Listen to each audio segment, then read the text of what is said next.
strength. The Lord is our salvation. The Lord is our keeper. Our deliverance from my enemies, till all my fears are gone. 'Cause I'm no longer. Tonight we're going to see an interesting portion in the life of Joseph. We've been studying Genesis for several months, and we spent a lot of time on the life of Jacob. We spent a lot of time on Abraham, some time on Isaac, then a lot of time on Jacob. And then Genesis takes a shift, and it takes us and concentrates on the life of Joseph. And last week what we saw was that Joseph's brothers did not like him. Right, for several reasons. One, he was his father's favorite. Two, he was sort of his father's eyes, or almost we would say tattleteller, right? You know, his dad would send him, as we'll see tonight, and he would come and bring his dad bad reports about his brother. Well, they did this, they didn't do this. You told them to go here, and they didn't go there. And then the other thing was that his dad had given him a coat of many colors, a tunic of many colors.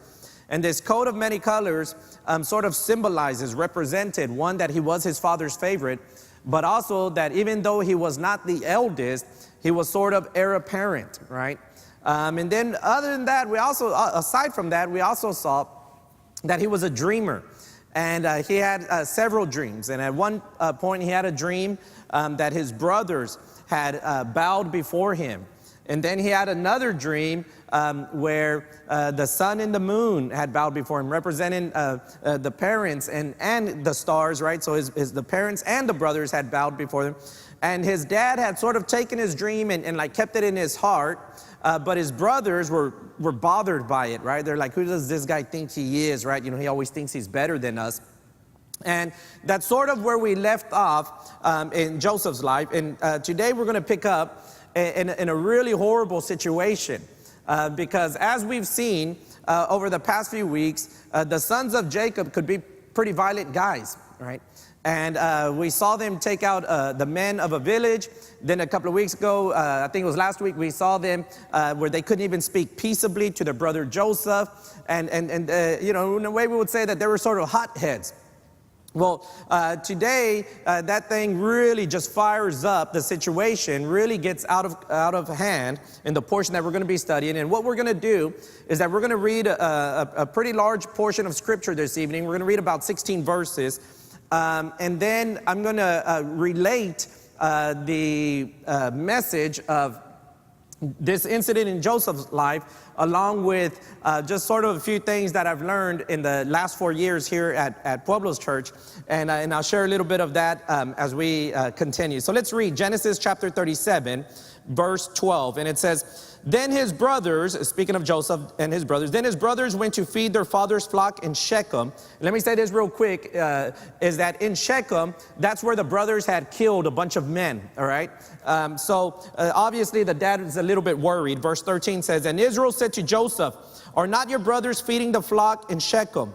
Come, I will send you to them. So he said to him, here I am, I'm ready to go. Then he said to him, please go and see if it is well with your brothers and well with the flock, and bring back word to me. So he sent him out of the valley of Hebron, and he went into Shechem. Now a certain man found him, and there he was wandering in the field. And the man asked him, saying, what are you seeking? So he said, I'm seeking my brothers. Please tell me where they are feeding their flocks. And the man said, they have departed from here, for I heard them say, let us go to Dothan. So Joseph went after his brothers and found them in Dothan. And now when they saw him afar off, even before he came near them, they conspired against him to what? To kill him. Verse 19. Then they said to one another, look, this dreamer is coming. Some Bibles may even say this Lord of dreamers is coming, or this expert in dreams is coming. Verse 20. Come therefore, let us now kill him and cast him into some pit. And we shall say that some wild beast has devoured him. We shall see what will become of his dreams. But Reuben heard it, and he delivered him out of their hands and said, let us not kill him. And Reuben said to them, shed no blood, but cast him into this pit which is in the wilderness, and do not lay a hand on him, that he might deliver him out of their hands and bring him back to their father.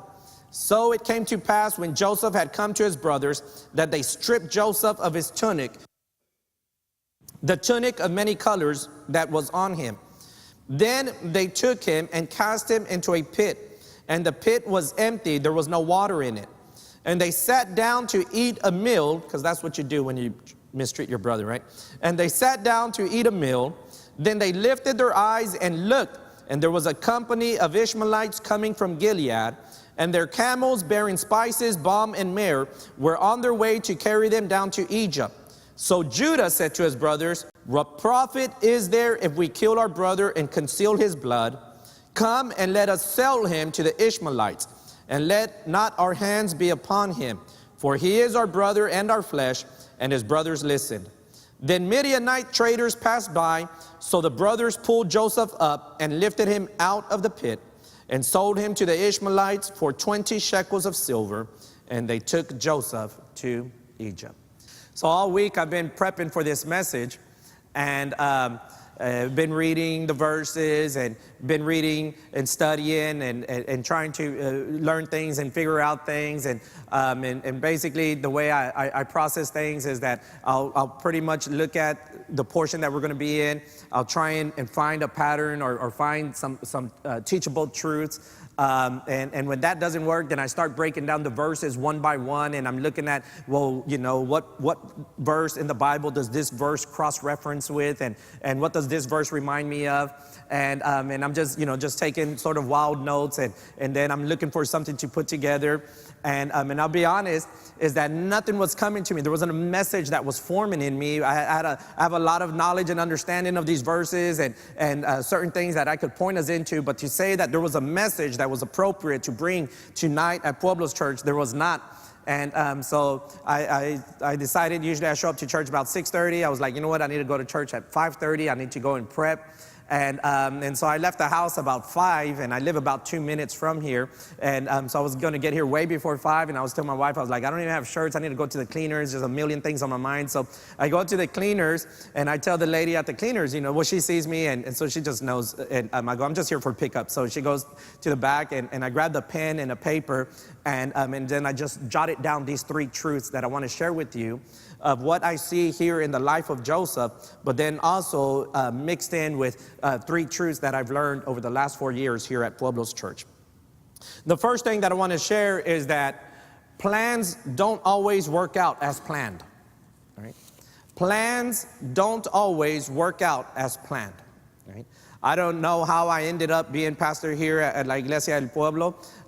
Many years ago, you know, I graduated high school, and in my mind, I had this idea, and my idea was I'm going to go to school, to the university, and my goal is I'll finish an MBA, right, a master's in business administration, and then I'll go work, out, wherever, and if my dad needs me to work with the youth, I'll work with the youth. If he needs me to be a musician, I'll be a musician. If he needs me to sit in every once in a while to preach, I'll do that.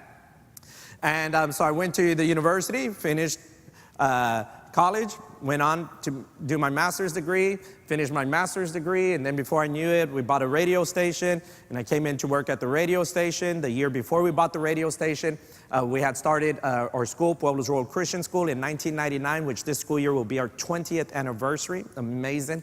And it is, as my father likes to say in Spanish, no cualquiera, right? It's not an easy accomplishment to run a private school for 20 years and have growth as you're doing it.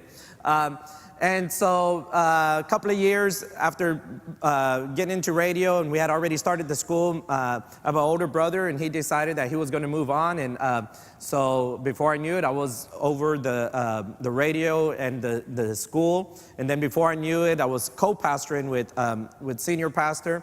And then, here I am today, right? Pastor here of La Iglesia del Pueblo in Pueblo's church. Not what I had planned, right? Not at all, right? Not what I had planned. What dad, what parent thinks that this would ever happen to one of their children?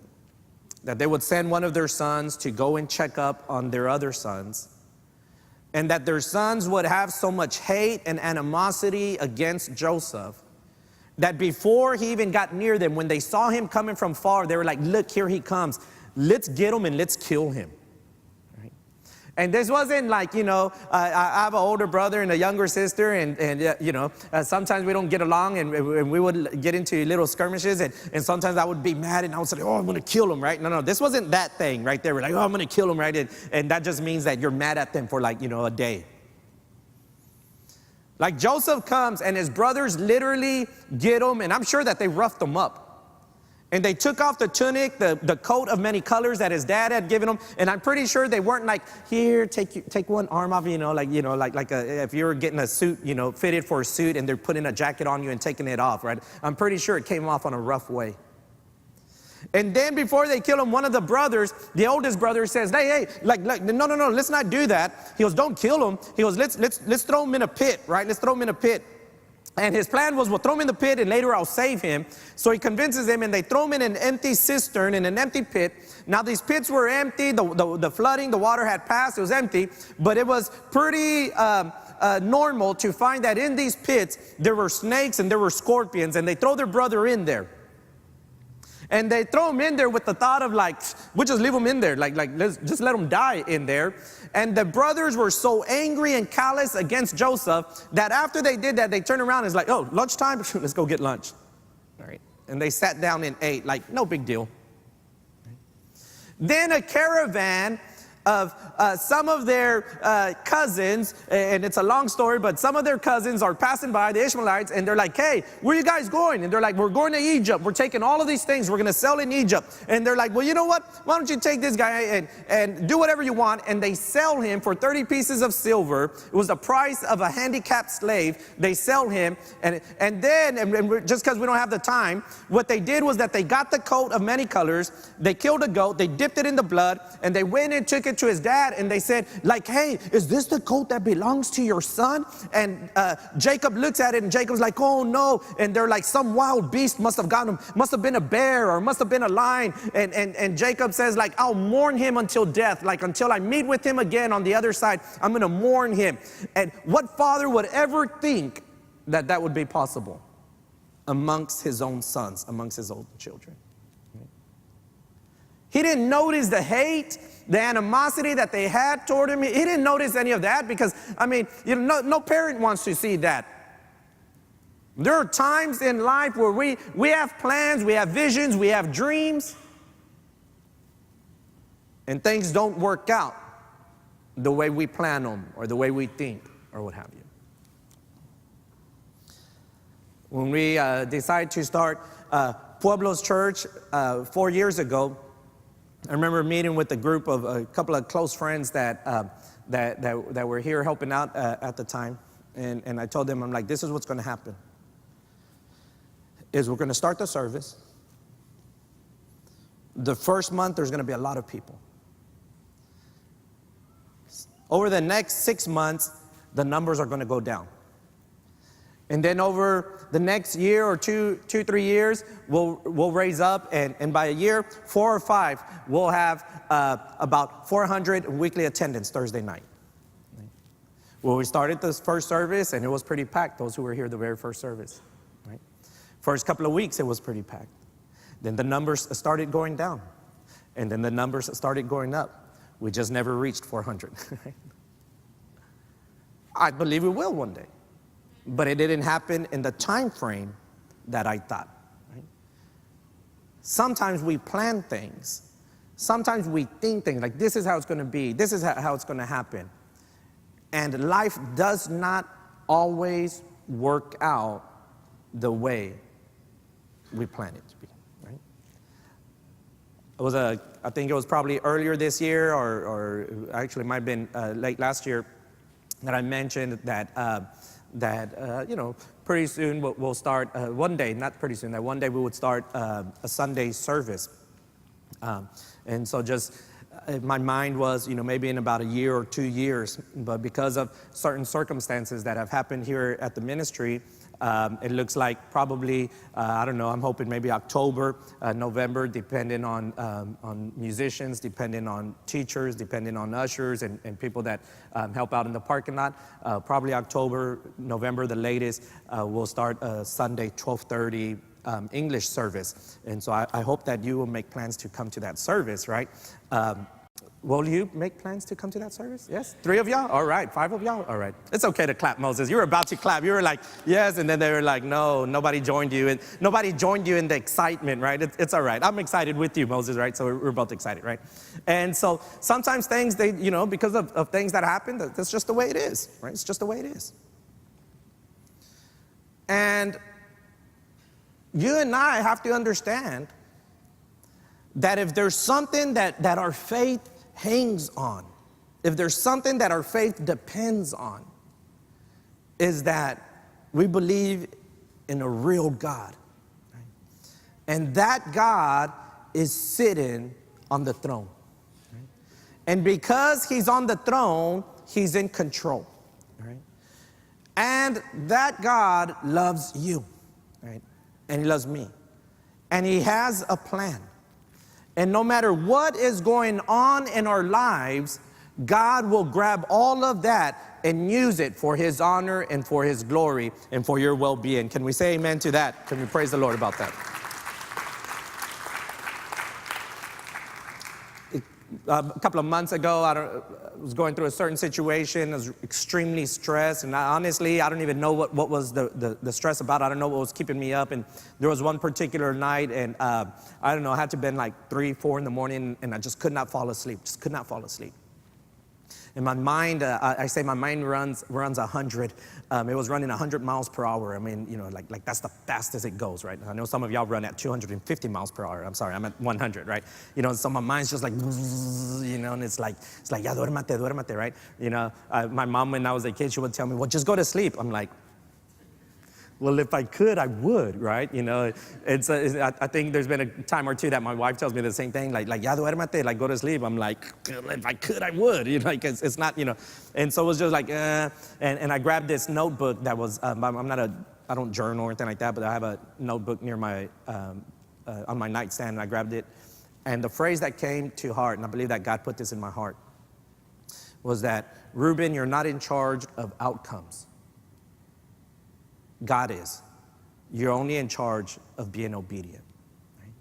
I want to tell you this evening that if there's something that we see in the life of Joseph, Joseph had a dream, right? 2 times he dreamed this. He dreamed that somehow he was going to either be Lord or reign or be in charge of or help the family in some way, and that his family was going to have to bow before him, or they were going to have to come to him for help, or they were going to understand that he was going to lead the way. Whatever the interpretation was, the dream wasn't against his brothers. The dream was for his brothers.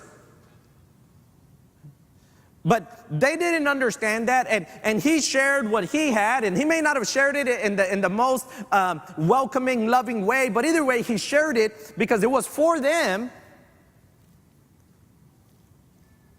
and they didn't recognize it. And now here he is, and his brothers have roughed him up, they've thrown him in a pit, and they sold him, and he's on his way to Egypt, pretty much dead to the family. And Pastor Ruben, you're talking about God on the throne, God is in control, God loves me and he has a plan, but what about Joseph? And maybe you're saying, what about my life? Why aren't I succeeding where I thought I was going to succeed? Why is my family going through this particular thing? Or why is it that we're in this situation? Or why haven't my finances fallen into place? Or why hasn't my business succeeded the way I thought? Or my job? Or why haven't I been able to find a job? Or why is it that my family is pitted against each other? Listen, you are not in charge of outcomes. God is. You are only in charge of being obedient. Right? And the blessings of God manifest itself, multiply themselves in obedience. When you and I walk in obedience, there is blessing. Right? There is blessing. So the first thing I've learned over the 4 years and what we see in the life of Joseph is plans don't always work out the way we thought they would. The other thing is that last week I mentioned or was the week before, that not everyone in your camp is for you. Right? Joseph comes and he shares this dream with his brothers, and his brothers, instead of being like, well, what does that mean? Or what's going to happen? What are you trying to say? They just thought the worst, and instead of being with him and realizing that what he was telling them through the dream was that one day I'm going to save your life, instead, they hated him and they conspired against him. Not everyone in your camp is for you. Not everyone in your camp is for you. But we must appreciate those who are. All right? We must appreciate the Reubens who pop up and say, you know what, let's not kill him. Right? We must appreciate the dads who say, here's a coat of many colors, here's a tunic of many colors. I don't know, I think it was about 10 years ago, a friend of mine, he was a mayor here in Pasadena, and one day he called me up. He's like, Pastor Ruben, he's like, would like for you to run for city council. And I was like, well, let's try it, right? And so I was campaigning, running for city council here in the neighborhood where I live. And Rolly is here. Rolly and I, we had a good time running that race. We went through a lot of adventures. And I didn't win, right? I didn't win. I think it was a blessing that I didn't win.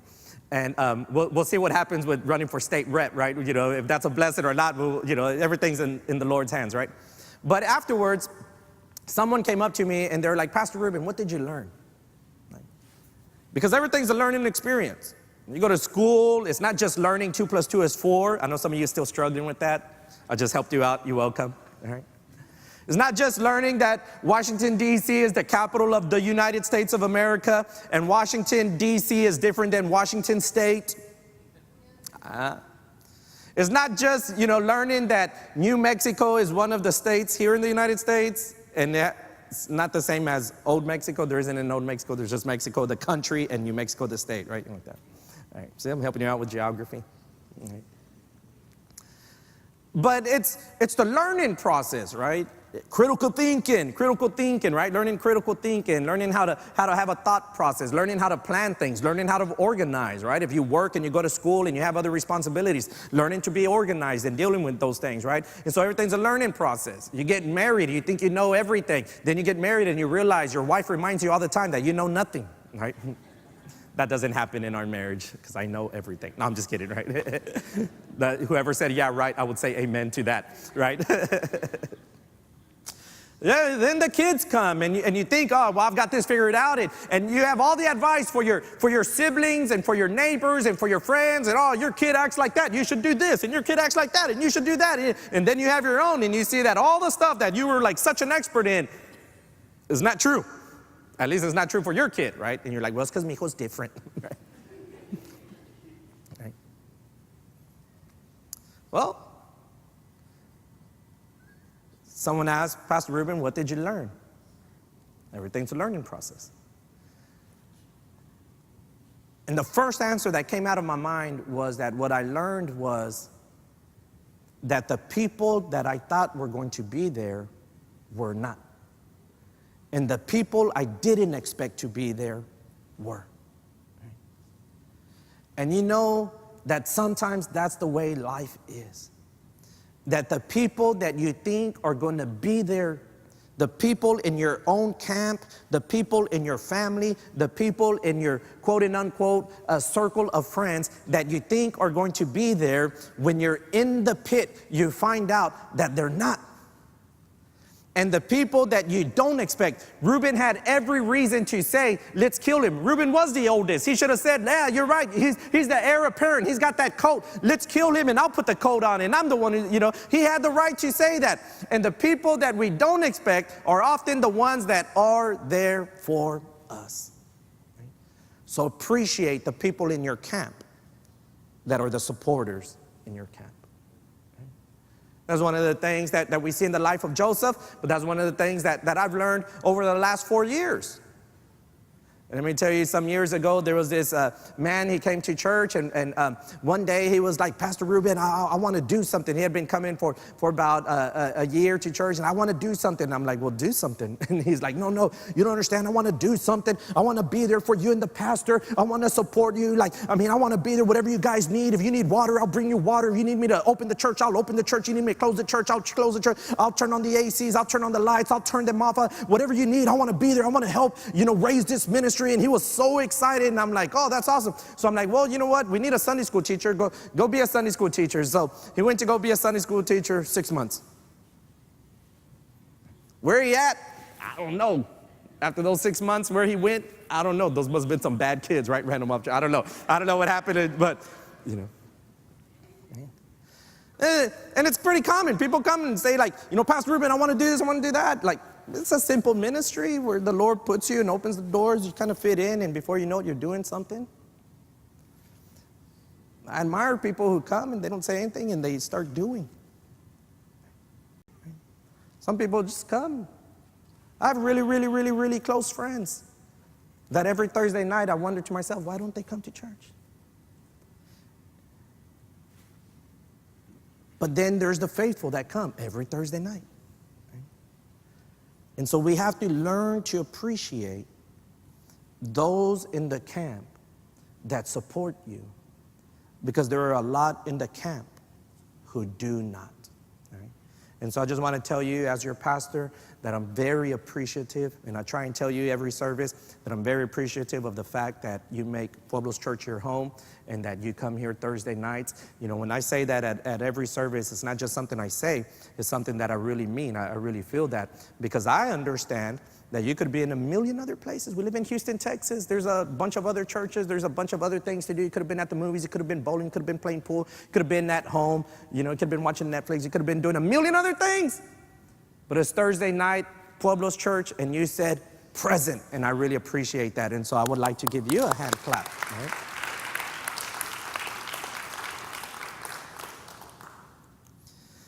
When I was studying this portion of the scriptures, later, we're going to probably come across this verse. Joseph's brothers are talking,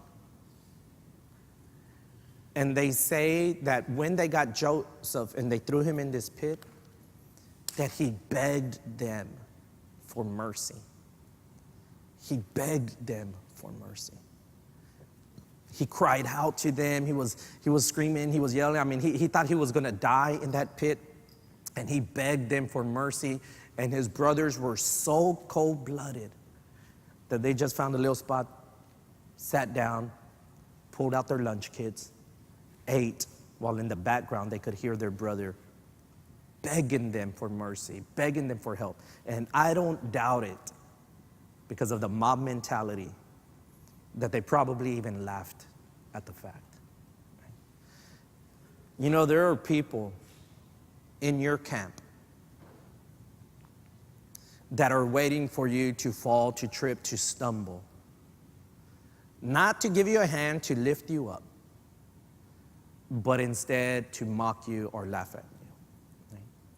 The word shows us that when Jesus was on the cross, right, that one of the thieves that were on one of his side, what did he tell him? He told him, if you're really the Christ, if you're really the Messiah, save yourself and save us. Right? And others would say, if, he did all of these miracles, why doesn't he save himself? And people around you are just observing you, and especially you that you're just starting to come to church. And one of the things that happens, especially if you don't come from a family that is consistently seeking the Lord, serving the Lord, consistently going to church and working on their faith, or you don't come from an environment like that or a culture like that, and you start doing it, let me tell you that Jesus tells us they're going to hate you for loving me. Jesus says that for his cause, for serving him, for being a disciple of Jesus, he's like, I know we want to talk about peace and love and hope and let's all hug each other and sing kumbaya. But Jesus himself says that because of the faith, because you're putting your faith in him and you're choosing to follow him and you're choosing to be a disciple, he's like, brother will be against brother, sister against sister, father against son, mother against daughter. Like, there's going to be problems. There's going to be friction. Sometimes in the family, sometimes it may happen at work, it may happen at school, it may happen in that group of friends that you run with that aren't serving the Lord. And when you really start getting serious about serving the Lord, man, like just something happens. Like people around you, they don't like it. In our Spanish services, we have a lot of people that are here, and they're, they're the first ones here, rather from Mexico or Central America or South America, and they get here alone.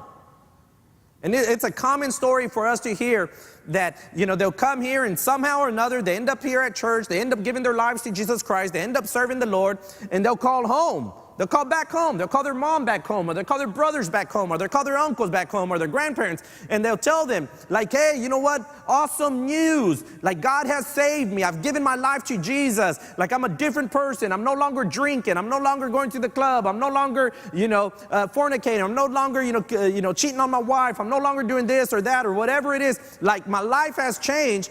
And on the back end, the response is, so you're telling me you changed religions? They're like, no, I'm telling you that I'm serving God. And they're like, so you left our religion? And I know several people that the response from back home is, don't call here, or you're no longer our family, or you're no longer our son, you're no longer our daughter, because or it's bad luck to change religions, or whatever, right? When you begin to serve the Lord, when the Lord is speaking not only to you, but through you. And understand this, Pueblo's church, is that if there's something that we all need to be working toward, is that the Lord would not only speak to us, but that he would speak through us, right? I should not be the only voice of the Lord here. I'm not Moses. I'm not here to be like, people of God, right?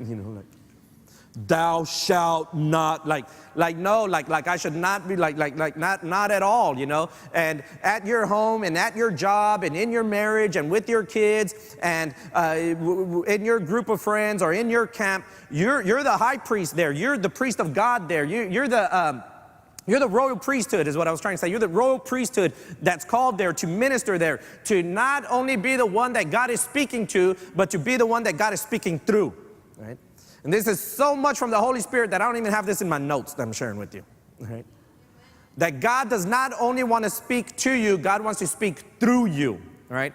And so one of the things that we need to be understanding is that there's a bunch of people all around us that, it's like when you're first learning to swim and you're standing at the edge and your friends are like, jump, go, jump, and you're just kind of like, it's cold. Is it cold? Is it cold? You're asking everybody else who's in there. It's cold, right? They're like, no, it feels great. It's awesome. And you're like, well, it feels cold. It's cold. And you just can't get it. And you got the floaties and you got the life jacket and you got a rope tied, right? Because, you just can't be too safe these days, right? And you're just sort of like, let me tell you that there's a lot of people that the swimming pool is salvation. And we're in the pool and we're like yelling at our friends and family, like, come in. It's awesome. The Lord is waiting for you. You're not going to drown. God's with you. Like, God's going to bless you. And they're kind of like, and they're just waiting for that little bit of encouragement, or sometimes just a little push, right, to get them in, right? To get them in.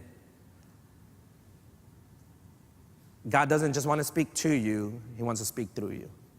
And he spoke to Joseph in the form of dreams, but he spoke through Joseph when he prophesied to his brothers, and he told them the dreams. And he told them, this is what I dreamt. This is what God is saying. Right? But not everybody in the camp understands that. But that should not shut us up. Right? The fact that there's opposition should not shut us up. Right? The fact that not everybody is going to support you should not stop you. Right? The fact that you may stumble or there may be a little bit of failure should not be the end all, should not be like, well, okay, I give up. One day I was with my cousins, and they're a lot younger than me, and at that time they were in high school. I was well out of high school, and so they were playing sports in high school, and they were super athletic, and so they're like, I'm older than them enough to where I'm almost an uncle to them, right? And so they're like, hey, you throw the football and we'll catch it, right? Because there ain't no way I was going to be running with them. So I'm like, all right, I'll throw the football. So I warm up my arm, and it's like, okay, let's start here, go a little bit further and go a little bit further. So now finally, man, we're out there. Like, we've got them far. And so I'm like, all right, so I'm throwing it, and two, three of my cousins are running around, and they're, seeing who fighting for the ball and catching the ball. And so one of them, he was one of the younger ones, he jumped up, and when he was getting it, one of his brothers like barely touched him from behind, and he dropped the ball, and then he drops the ball, and he looks at me, he's like, I quit, coach, and he walked away, right, like that, and then he came back laughing. I'm like, so many of us, just because we dropped the ball once, we want to quit, coach, right? I quit, God, like, oh, this isn't for me. Like, no. Just because there's people in your camp who aren't for you doesn't mean that God is telling you to quit. Pay attention, open your eyes. There are people in the camp who are for you, all right, who are supporting you. So one was that things don't always work out the way we plan. Two is that we must appreciate the supporters in the camp. But three is that I want to really encourage you this evening, Pueblo's Church, listen up, trust God, all right? Trust God. As we continue in our study of the life of Joseph, one of the things that we're going to notice is that he never stops trusting God. He ends up in Potiphar's house, and in Potiphar's house, he gets into some trouble. He gets falsely accused. He ends up in jail, and guess what? He still trusts God. And God is constantly like working in his life and puts him in difficult situations. This is a difficult situation. Yet he never lost faith in his father Abraham, in the God of Abraham, and the God of Isaac, and the God of Jacob. He never lost faith in the God of his fathers. Wouldn't it be tremendous that despite what you are going through, despite the storms, despite the trials, despite the tribulations, despite the tests, that your children see how strong your faith is, and that no matter what they're going through, that they would continue to trust in the God that you came to serve tonight, in the God that you came to worship tonight. Trust God. Right? Trust God. Trust God. Right? He was roughed up by his brothers. He was thrown in a pit. His coat was taken off. He was abandoned. They conspired to kill him. They changed their mind. They sell him for the price of a handicapped slave. He's off to Egypt. He's off to another world. These guys are getting ready to go and tell their dad, hey, you know what, Dad? Your son is dead. An animal killed him or something. We just found his coat. We just found his jacket. Yet the word is what? Trust God. Trust God. I could have looked at what's going on here at Pueblo's Church and be at year 2, be like, well, it's not what I thought it was going to be, let's quit. Be at year 3, be like, well, it's not what I thought it was going to be, let's quit. But no, here we are at year 4. Right? And some of you who will stay in the camp walking with us, one day if Jesus is patient in his return, we'll be in year 6, and then 8, and then year 10. Maybe year 20, maybe year 25 if Jesus is patient in his return, and you're going to say, man, I'm glad that we trusted God and we continued to walk along with God, put in our faith in God, because we were in a bad place back then, but look where he's got us now. And I think that there's a lot of people who can say that right now. I was in a bad place, but look where God has me now.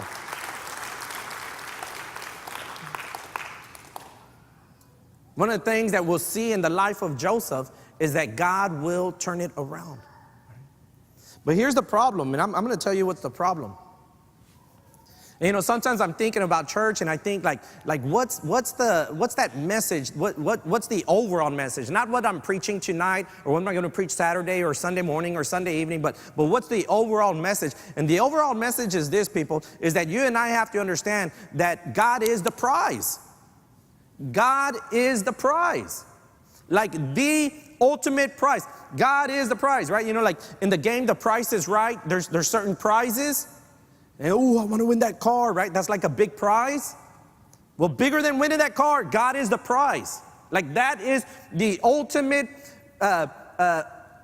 gift, the ultimate winning, the ultimate gain is to know that you will have God's presence for eternity, that you will spend eternity in God's presence. That is the ultimate prize. Right? Nice house. That's great. I hope you all have nice homes, nice houses. And I hope that you all have 2 or 3 or 4 or 10 rent houses along with your house, all right? You're the only one, Sam. You're the only one. All right, the other ones are going to be hating later when you're pulling up in your Hummer. No, I'm just kidding, right? Right? I hope that. But that's not the ultimate prize. One day, those houses are going to deteriorate and they're going to go away. One day, you're going to die and those houses are going to stay. God's presence, that's the ultimate prize. I hope you all have a nice car. I hope you have a new car, paid, cash, every 5-6 years. Sam, you're the only one, Sam, you're the only one. Don't be hating when they're, there we go. And now we got 2, right? Every 5-6 years, you go and you're buying a brand new car, cash, right? No big deal. Just buy it cash, no big deal. That's great. That's awesome. Right? I was telling my wife the other day, and the guy happens to be here. I was like, man, I really like Heber's car. Hint, hint, your pastor likes one, right? And so I was like, man, I really like Heber's car, right? And that's great, but guess what? That's not the ultimate prize. It's not the ultimate prize. God is the ultimate prize. Right? One day you're going to reach a point that you're like, I'm sick and tired of this car. It's always breaking down. I need a different one, right? Pues no que la querías tanto. Right? My dad has this 1991 Lexus at the house. 1991, all right? This is one of the first Lexuses in Pasadena. I mean, like this thing is older than dirt, right? I mean, it's old, right? It doesn't even run. It's just there. And my mom cada rato is like, throw it away, get it towed, donate it, whatever, like get rid of that thing. And my dad's like, no, like that. I don't know, maybe it's sentimental value. Who knows what it is, right? Well, I've seen that car deteriorate. I mean, 1991, how many years ago is that? 1991, 37 years ago. How many? 47? Oh, what? No, it can't be 22. No, 1991. So 27, okay. 27, 3 years would be 30 years old, right? We're talking about a car, not you, Mika. You'll be like, 30, lovely for 30, right? But the car, like, right? 27 years old, man. And it's deteriorated. I mean, it ain't the Lexus that he bought back in 1991, I can tell you that much. Right? It's not. The ultimate prize is what? The presence of God. The ultimate prize is the presence of God. I mean, hey man, you know what? I hope that all of you have beach bods without having to go to the gym. You know what beach bods are, right? You're hitting the weights and you're walking, you're eating healthy, you gotta cook, right? You got your own personal chef cooking for you, and man, you're looking good, and when you walk by, everybody's like, whoa, look at him, whoa, look at her, and you're taking all the selfies and putting on Instagram, and you got 1 billion followers. I mean, hey man, that's really awesome for you. But guess what? The ultimate prize is the presence of God.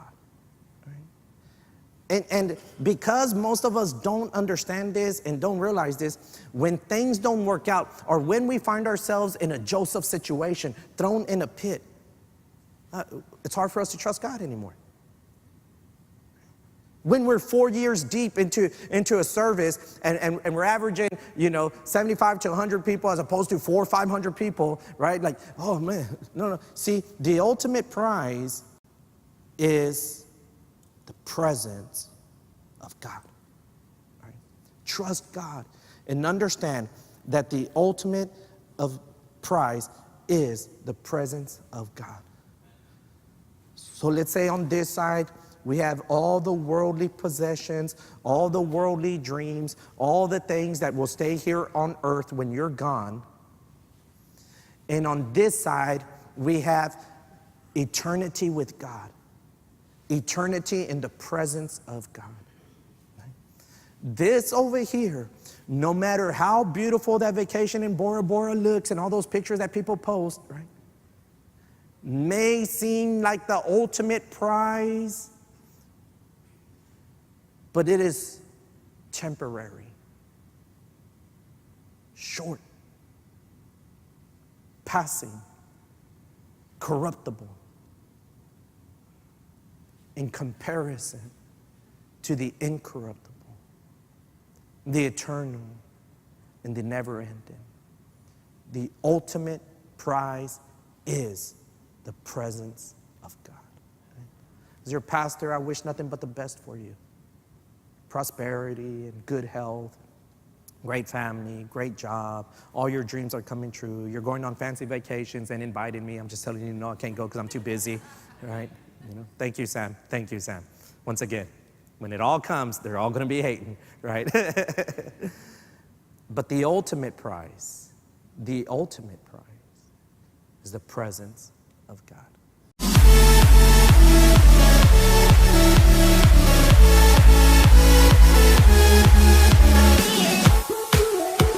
The Lord is our strength. The Lord is our salvation. The Lord is our keeper. Our deliverance from my enemies.